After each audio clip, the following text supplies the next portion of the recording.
안녕하십니까? 아들딸 방문요양의 대표 배종일입니다. 2022년도에 변경된 기초연금 받는 방법에 대해서 종합 정리를 하여 드리고 있는데요. 전체 목차로는 종합편 하나하고 상세 내용으로 해서 19편으로 구성이 되어 있습니다. 이러한 내용에 대해서 목차를 바로 보시려면요, 지금 보시고 계신 화면 아래에 고정 댓글에 있는 바로 가기 링크를 이용하시면 편리하겠습니다. 그럼 지금부터 제9편 기초연금 모의계산 방법에 대해서 안내해 드리도록 하겠습니다. 네, 기초연금을 쉽게 모의계산하는 방법이 있는데요. 인터넷에서 복지로라고 치시고 검색하면은 이렇게 사이트가 나옵니다. 복지로 해갖고 https 복지로.go.kr 요걸 갖다 선택을 하면 이 복지로 홈페이지가 나오는데요. 이 홈페이지 좌측 상단에 복지 서비스를 선택하시고, 그리고 화면 가운데 모의계산 바로 밑에 기초연금을 선택하시면 되겠습니다. 여태까지 제가 소득을 어떻게 계산하는지, 재산을 어떻게 계산하는지, 부채를 어떻게 계산하는지 이렇게 설명을 드렸는데요. 그러한 내용들을 참조로 해서 이 모의계산에 숫자를 입력하면 자동적으로 소득 인정액이 계산돼서 나오고 있습니다. 네, 지금부터 화면을 보고 하나하나 상세하게 설명을 드리도록 하겠습니다. 네, 인터넷에서 복지로라고 치시고 검색을 하시면 이런 화면이 나올 겁니다. 대한민국 대표 복지 포털 복지로 해서 이걸 클릭하시면 이런 화면이 나오는데요. 이 화면이 나오면 뭐 다른 거 보지 마시고요, 요 왼쪽 맨 위에 보면 복지 서비스라고 되어 있으시고 요거를 클릭합니다. 선택을 하면 그러면 요 밑에 화면이 나와요. 요 밑에 화면에 보시면 요 가운데 모의계산 바로 밑에 있는 기초연금을 클릭하셔서 누르시면 되겠습니다.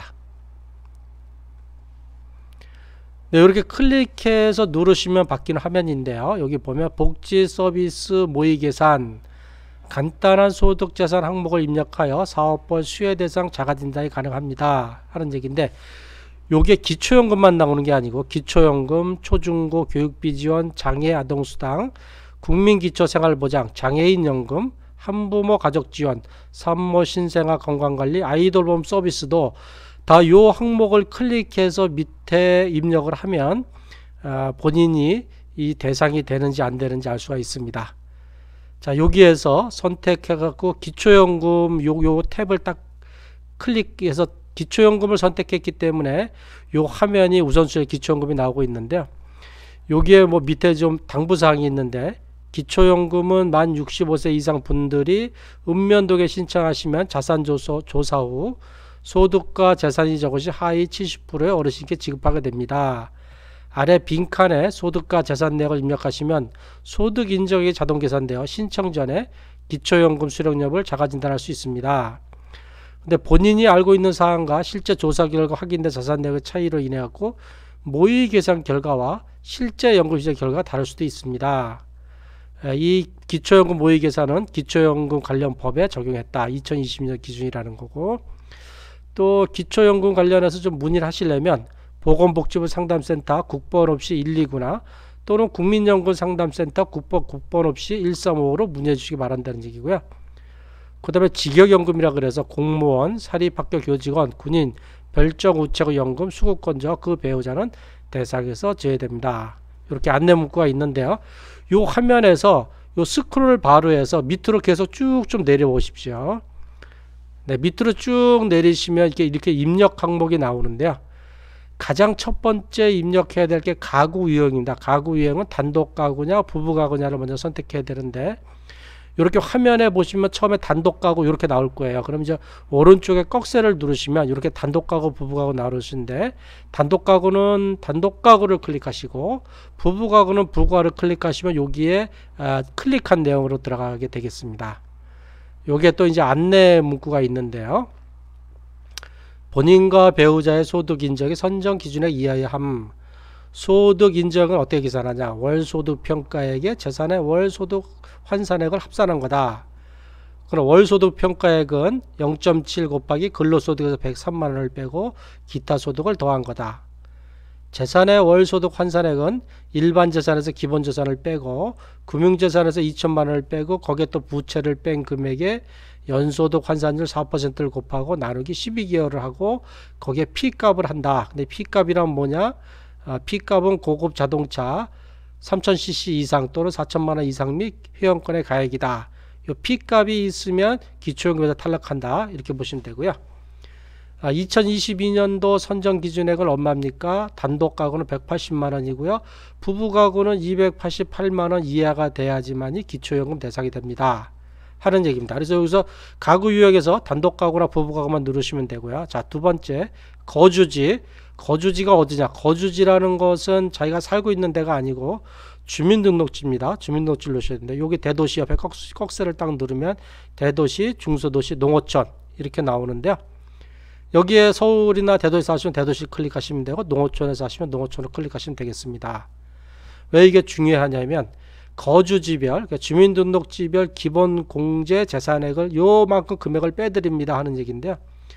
대도시에 주민등록지가 있으면 1억 3,500만 원을 빼드리고 중소도시에 사시면 8,500만 원, 농어촌에 사시면 7,250만 원을 빼드립니다. 그럼 대도시는 어디냐? 특별시, 광역시의 구, 도농복합군을 포함한다고요. 그다음에 특례시까지가 대도시고요. 중소도시는 도의 시와 세종특별자치시고요. 농어촌은 어디냐? 도의 군입니다. 이렇게 입력하시고 계속 밑으로 내려가시면 됩니다. 자, 지금부터는 이제 소득에 대해서 입력하는 거예요. 소득에 대해서 소득의 종류별로 입력하는데 첫 번째로는 이제 근로소득을 월 얼마 받는지 입력하십시오 하는데 여기 또 이제 안내 문구가 있는데 상시 근로소득과 일용 근로소득이 있습니다. 자, 상시 근로소득이란 뭐냐 하면 3개월 이상 계속적으로 고용되어 얼정액 급여를 지급받는 게 근로소득입니다. 요 상시 근로소득은 다 입력해야 된다는 얘기고요.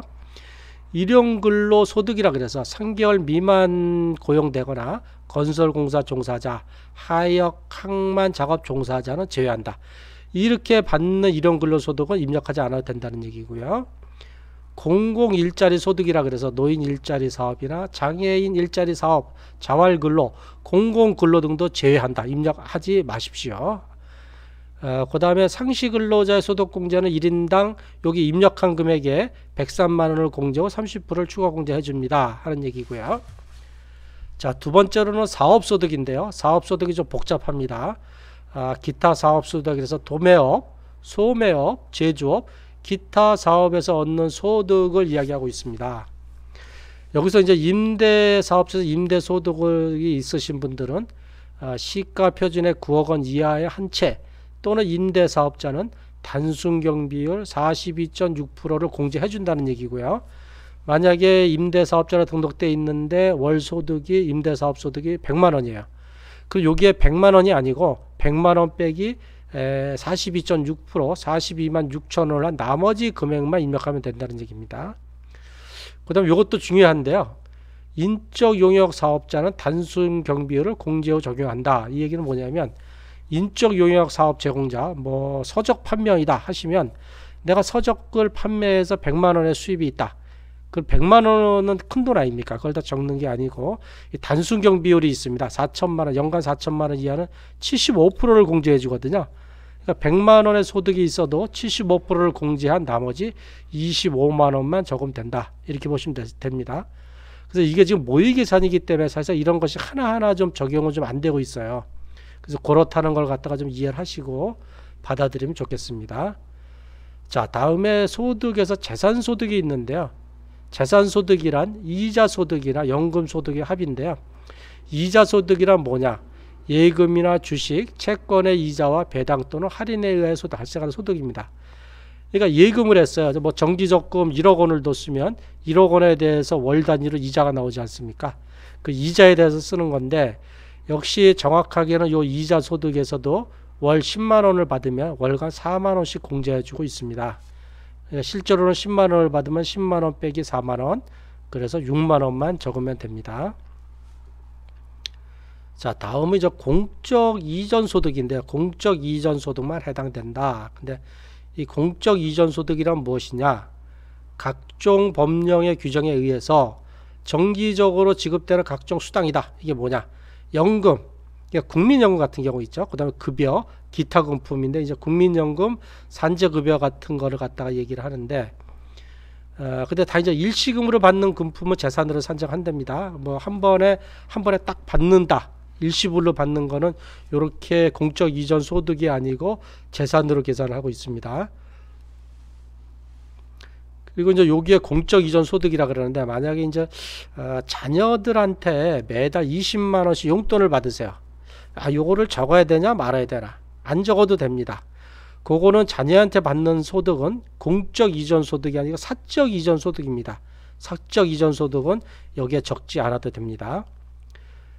그 다음에 이제 무료 임차 소득인데, 이건 뭐냐면 자녀가 소유한 주택에 주민등록지가 있는데 그 주택의 시가 표준액이 6억 원이 넘어요. 그러면 적어야 돼요.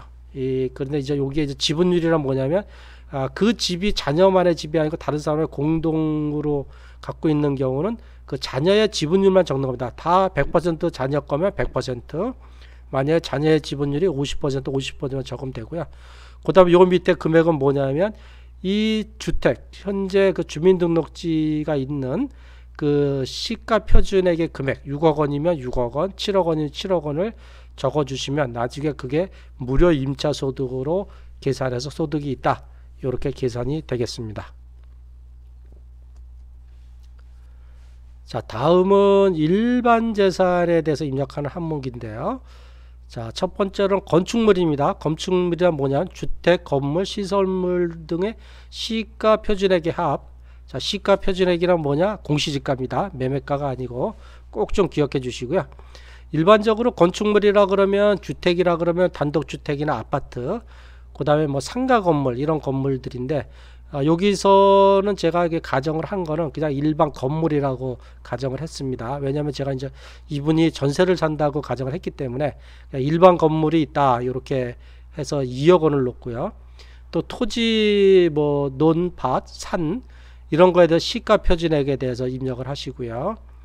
그 다음에 임차 보증금이 있다. 이건 이제 전세금인데, 전월세 보증금인데 전세금 낸 게 1억 5천만 원 있다. 또는 상가 보증금, 기타 보증금을 적으시면 됩니다.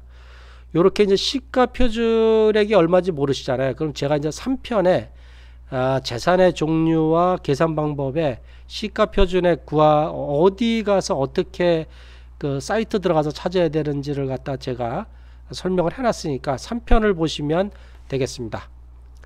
그 다음에 이제 기타 재산이란 뭐냐? 증여재산이나 임목재산, 어업권의 시가 표준액을 적는 거고요. 또 조합원 입주권의 기존 평가에서 청산을 가감한 금액을 적거나 또는 분양권 현재까지 불입한 금액을 적으면 되겠습니다. 그리고 혹시 뭐 항공기, 비행기가 있거나 배가 있으신 분들은 그 시가 표준액을 적으시면 되고요.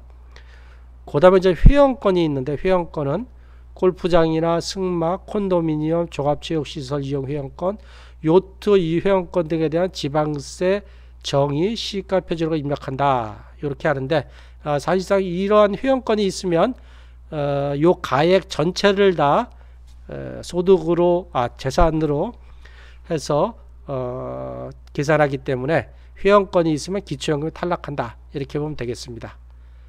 다음으로 이제 자동차에 대해서 입력을 해야 되는데요. 이건 좀 복잡하니까 제가 다음 페이지에서 상세하게 설명을 드리도록 하겠습니다. 네, 자동차에 대해서 입력을 해야 되는데요. 자, 여기 생업용이라는 게 있고 3000cc 이상이다, 3000cc 미만이다 이렇게 돼 있는 거고, 일단은 3000cc 이상이면 뭐냐? 고급차입니다. 3000cc 미만이어야만 일반 차량이고요. 자, 일반 3000cc 미만이다 체크를 하고, 왜냐면 제가 그 가정한 건 1998cc K5를 대상으로 했기 때문에 3000cc 미만입니다. 그 다음에 여기에는 그 조회한 차량 기준 가액을 입력해야 됩니다. 이 가액을 갖다가 산정하는 방법은 제가 나중에 또 말씀드리겠습니다. 여기에도 안내 문구가 있는데요. 본 차량 가액은 관계 법령에 따라서 보건복지부 장관이 적어놓은 정보로서 중고차 매매 및 자동차 보험 등의 업무와는 관련이 없다. 그러니까 기초연금을 산정하기 위해서 계산한 금액이다 이런 거 한 거고요. 본 차량가액은 참고용이다. 실제 소득 재산 조사 시 차량의 종림이 옵션되게 따라서 가액이 수정될 수도 있습니다. 다른 용도로 사용하지 마십시오 하는 얘기고요. 여기에서 재산 산정에서 제외되는 차량이 돼 있어요. 한 대에 한해서만 제외한다고 하는데 뭐냐 하면 상위 등급 판정을 받은 국가유공자 등이 소유한 차량이나 또는 장애인이 소유한 차량이나 지자체 조례 등에 따라 비과세되는 차량은 재산 산정에서 제외합니다. 혹시 이런 분들이 차량을 한 대 갖고 있으면 그 차량은 여기에 가액을 적지 않아도 됩니다 하는 얘기고요. 두 번째로는 재산의 소득 환산율을 적용하지 않는 자동차 월 소득 환산율을 100% 적용한다. 무슨 얘기냐? 3000cc 이상이나 또는 차량가액 4천만원 이상의 승합차, 승용차, 승합차, 이륜차입니다. 이건 고급 자동차는 무조건 100% 소득 환산율을 적용하니까 기초연금 대상에 탈락한다 이렇게 보는 데인데 여기에도 예외가 있습니다 하는 얘기입니다. 3000cc 이상이 되거나 또는 차량가액이 4천만원에 넘어도 여기에 해당하면은 그냥 재산의 연소득 환산율 4%로 적용합니다 하는 얘기인데 차량이 10년 이상 된 차량이에요. 그 다음에 압류 등으로 폐차나 매매가 불가능한 차량은 운행이 불가능한 차량이나 또는 그런 차량인데 이게 상업용 차량으로 소명이 된 경우에요. 이런 경우는 재산의 소득 환산율 4%를 적용합니다 하는 얘기인데 일반적인 고급차가 아닌 경우는 4%를 적용한다.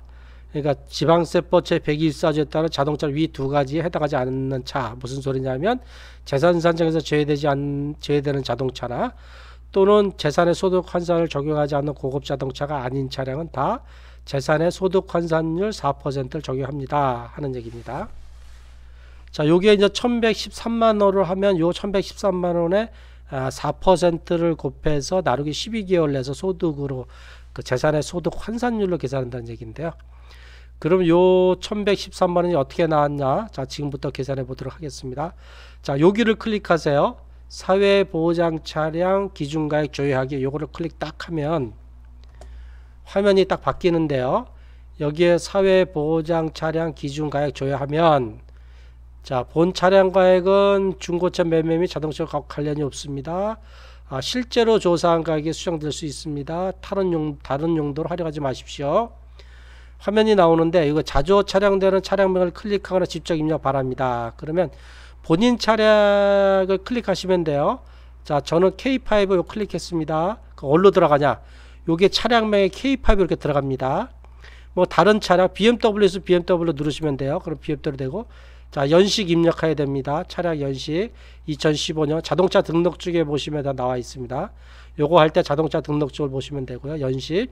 그 다음에 배기량 자동차 등록증에 나오는 거 배기량을 누르시고 그리고 검색을 딱 누르시면 밑에 화면이 나오는데 자, 차량명 K5 2.0은요. 배기량이 1998cc고요. 차량가액은 1113만원입니다. 그 다음에 New K5 2.0 터보도 1998cc인데 차량가액은 1113만원입니다. 그래서 여기에 나온 요 1113만원을 제가 앞에 전 화면에 차량가액으로 입력하시면 되겠습니다. 자, 다음은 이제 금융재산, 자, 예금, 적금, 이 금융재산에 대해서 입력하는 건데요. 실제 자산을 조사할 때는 금융기관으로부터 정보 시스템을 통해 제공되는 금융정보 조회 결과를 적용한다. 근데 무슨 금액이냐? 뭐 예금 같은 경우는 3개월 이내 평균 잔액을 하고 그 다음에 뭐 주식 같은 경우 최종 시세가액, 또 액면가액 등을 반영해서 합니다. 요 금융자산의 조회 방법도 제가 상세 설명을 드렸기 때문에 무슨 내용인지 모르시면 상세 내역을 갖다가 좀 보시면 좋겠습니다. 그래서 금융재산을 다 합한 걸 갖다가 다 적으시면 되고요. 제가 5천만 원 적었습니다. 그 다음에 저 부채에 대해서 적는 거예요. 부채, 제가 갖고 있는 부채. 대출금, 대출받은 금액을 1억 5천만 원에 적었는데요. 자, 부채의 인정 범위가 어디까지냐? 금융기관 대출금 인정합니다. 공공기관 대출금 인정합니다. 자, 개인간 부채 있는 건데 판결문, 법원의 판결문이나 화해 조정조사에 의한 사채만 인정합니다. 개인간 부채인데 자식한테 빌리거나 지인한테 빌렸는데 뭐 차용증을 쓰거나 또는 공증을 해도 인정이 안 됩니다. 요렇게 꼭 요렇게 개인간 부채는 이렇게 법원의 판결문이나 이게 있어야 된다. 자, 부채의 예외 범위가 좀 있다는데 연대보증인으로 표기된 경우 인정을 못하는데 신청인이 주채무자인 경우에만 부채를 인정한다는 얘기고요. 이 저당권이나 질권이 설정된 경우는 담보 설정액이 아닌 실제 대출금만 부채로 인정을 해준다. 자, 한도 대출, 마이너스 대출이나 기업 대출 인정 안 해주고요. 카드론 인정 안 해주고 단기간 1년 이내에 어음하는 대출도 부채로 인정을 안 해줍니다. 자, 그 다음에 임대보증금, 임대보증금 부채로 인정해 줍니다. 임대보증금이란 뭐냐? 집주인이죠. 집주인이 전세금을 받은 그 임대보증금입니다. 주택 등 시가표준액을 적고요. 시가표준액 5억 원, 임대보증금 2억 원 있으면 이렇게 적는 겁니다. 근데 이게 임대보증금을 다 인정해 주는 게 아니고요. 요게 전세권이 설정되거나 확정일자를 받아야지만 됩니다. 전세권이 설정된 임대보증금과 확정일자에 대한 임대보증금 등 주택 등 시가표준액의 50%의 범위 내에서 임대보증금을 부채로 인정해 준다. 이 얘기는 뭐냐면 주택의 시가표준액이 5억이에요. 5억인데 임대보증금을 3억을 다 인정해 주는 게 아니고 5억 원의 50%인 2억 5천만 원까지만 부채로 인정해 준다. 이런 얘기고, 그것도 주택 상가 등을 여러 대를 갖다가 보유한 경우는 한 채에 한해서만 인정을 해준다고 합니다. 자, 이렇게 많이 다 힘들게 다 입력하셨죠? 다 입력하셨으면 여기서 결과 보기를 클릭하시면 이제 다음 페이지에서 결과가 나오겠습니다. 자, 모의 계산 결과 이렇게 나왔는데, 자, 입력하신 항목은 이렇습니다. 기본 정보 단독 가구로 입력하셨고요. 대도시에 주민등록이 있다고 입력하셨고요. 소득재산 정보 입력한 항목은 소득은 근로소득 150만원, 사업소득 20만원, 재산소득 10만원, 공적 이전소득 30만원, 무료 임차소득은 없고요. 재산은 건축물이 2억 원 있고 토지가 1억 원 있고 임차보증금, 전세보증금이 1억 5천만 원 있고 기타 재산 없고 항공기 없고 회원권도 없습니다. 자동차의 가액이 K5 1113만 원이고요. 금융재산이 5천만 원 있습니다. 대출을 1억 5천만 원 받았어요. 임대보증, 제가 한 집이 없어요. 주택공시가도 없습니다. 이렇게 입력을 다 했습니다. 라고 한 거 한번 확인해 보시고 이상이 없네요 하면, 자, 밑에 결과가 나왔습니다. 귀하가 입력하신 자료를 기초로 계산한 소득 인정액은 159만 원이며 노인 단독가구로 입력해 단독가구 180만 원 이하로 수급 대상자로 선정될 가능성이 높습니다. 수급 대상자로 선정됐다는 게 아니고 가능성이 높다는 얘기입니다. 이는 귀하가 입력하신 자료를 기초로 모의 계산된 것이며 실제 신청 후 결과가 다를 수 있음을 알려드리며, 주소지, 지금 주소지가 아닙니다. 전국 어디서나 해도 됩니다. 전국 어디서나 읍면동 주민센터에 방문해 상담하셔서 신청하시기 바랍니다. 네, 이렇게 이분은 소득 인정이 159만 원으로 수급자로 선정될 가능성이 높은데, 왜 실제 신청 후 결과가 다를 수 있다고 왜 그러냐 하면, 이게 모의 계산이기 때문에 아주 정확하지가 않습니다. 왜 그러냐, 아까 말씀드린 기타 사업소득 같은 경우에도 인적 요역 제공자 같은 경우는 단순 경비율을 공제를 해야 되는데 그렇게 공제가 안 돼 있고, 이자 소득도 공제가 안 돼 있고요. 좀 정확하지 않은 면들이 일부 있습니다. 그리고 또 실제로 조사를 해보면 내가 알고 있는 것과 또 다른 것이 있을 수 있기 때문에 이런 모의 계산을 해서 내가 이 안에 들었다고 너무 무조건 되겠지 해도 안 되고, 만약에 이거보다 초과한다고 해서 안 되겠구나 라고 해서 신청을 안 하지 마십시오. 그래도 일단 무조건 만 65세 이상이 되시면 읍면 주민센터에 가셔갖고 신청을 하셔서 나의 정확한 소득 인정액이 얼마가 나오는지, 그래서 기초연금을 받으시면 좋고, 혹시 못 받으면 왜 못 받는지를 정확히 좀 파악하셔서 다음에라도 받을 수 있게 준비하시면 좋겠습니다. 자, 지금까지 모의 계산하느냐고 수고하셨는데요. 그럼 이게 모의 계산한 것이 어떻게 계산이 됐나 제가 다시 한 번 더 검증을 좀 해보도록 하겠습니다. 먼저 소득평가액을 계산하는데요. 자, 근로소득 150만원 입력했죠. 공제소득 103만원을 하고 곱하기 0.7%하고 사업소득 20만원, 재산소득 10만원, 공적이전소득 30만원을 입력했는데 이 근로소득 150만원을 이렇게 계산하면 32.9만원이 되고 사업소득 20만원, 재산소득 10만원, 공적이전소득 30만원 하면 소득평가액이 92만 9천원으로 계산이 되고요. 재산의 소득 환산에 자 계산합니다. 일반재산 건축물 2억원 있어요. 토지 1억원 있어요. 임차보증금 전세금 1억 5천만원 있는데 이게 거주를 목적으로 하기 때문에 95%만 반영합니다. 그래서 자동차가 1113만원 가액으로 산정됐습니다. 요 다 더한 거가 얼마냐면 요게 4억 5,363만원이에요. 여기에 대도시 공제액 서울에 살아요. 1억 3,500만원을 갖다 빼면 일반 재산은 3억 1,863만원을 계산되고요. 자, 금융재산 5천만원 있었어요. 근데 금융재산 공제액이 2천만원이 되기 때문에 3천만원을 계산되고요. 자, 부채 대출금 1억 5천만원 있었어요.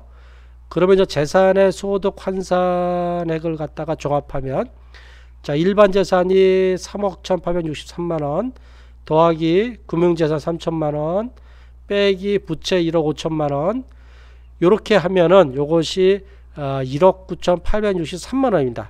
여기에 곱하기 4% 나누기 12개월 하면 66만 2천원이 되겠습니다. 자, 소득인정액이랑 어떻게 되죠? 소득평가에 92.9만원 더하기 재산의 소득 환산에 66만 2천원 하면 159만 1천원이 납니다.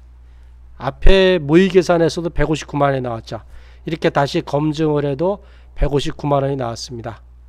네, 이렇게 기초연금은 계산이 된다는 걸 이해를 하시고 모의계산을 하시면 좀 더 편리하게 본인의 소득 인정액이 얼마 정도 나오는지를 모의로 계산할 수가 있겠습니다. 네, 지금까지 고향과 일산 파주 지역의 방문요양 전문 업체인 아들딸 방문요양의 대표 배종이 되었습니다. 제 동영상이 도움이 되셨다면 좋아요, 구독, 알림 설정을 부탁드리고요. 기초연금 관련한 상세한 내용은 다음 동영상들을 계속 좀 기다려 주시고요. 문의사항이 있으시면 댓글로 올려주시면 되겠습니다. 항상 건강하고 행복하십시오. 감사합니다.